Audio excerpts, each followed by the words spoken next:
Mana endi bu rubobimizning ovozlarini chalib ko'rsatamiz, o'zlaringiz eshitib baho berasizlar. Noyob ruboblardan biri.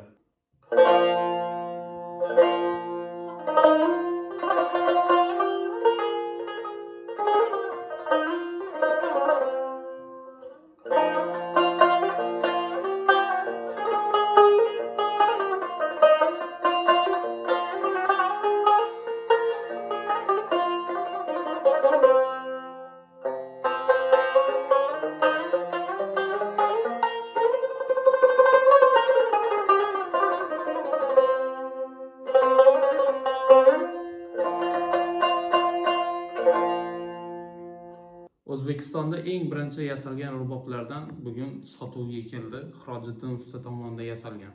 Mana ko'rinishlarga o'zlaringiz baho berasizlar.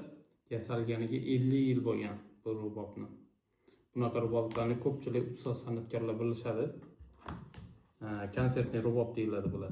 Mana Qashqar rubobimizning ko'rinishiga baho berasizlar. Kosasi tut daraxtidan, dastasi o'rik daraxtidan 50 yildan beri yaxshi saqlanib kelyapti. Ovozlari ham endi juda ham jarangli Qashqar rubobimizni.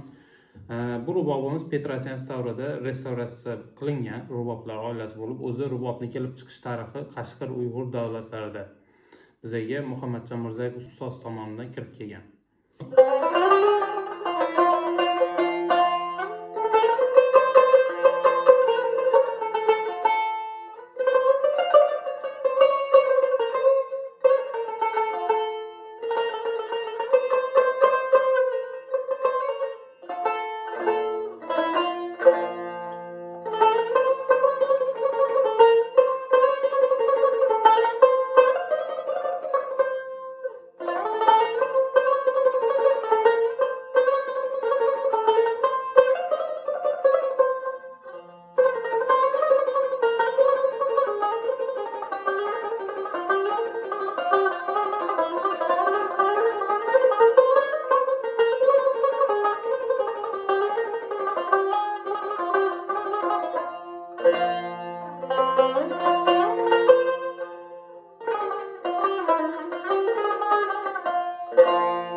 Shu ko'rib turgan rubobimiz xudo xolasa sotiladi.